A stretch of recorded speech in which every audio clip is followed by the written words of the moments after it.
अस्सलाम वालेकुम स्टूडेंट्स। आज हम जनरल नॉलेज का सब्जेक्ट पढ़ेंगे। हमारा सब्जेक्ट है पार्ट्स ऑफ माय बॉडी। सबसे पहले हम आई के बारे में पढ़ेंगे। EYE I HAVE have TWO2 I have to EYES eyes I have two eyes। हमारी कितनी आंखें होती हैं? 2। Next line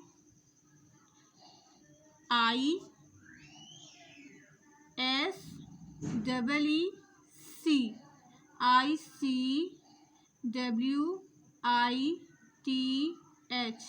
with I see with my I see with my EYES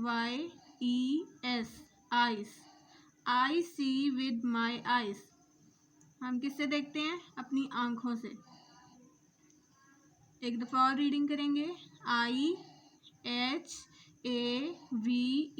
have TWO2 EYES eyes I have two eyes ISEECH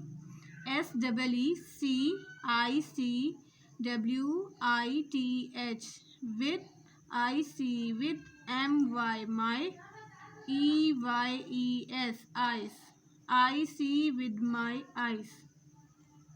ये आज का हमारा सबक है। आपने इसको अच्छी तरीके से लर्न करना है विद स्पेलिंग।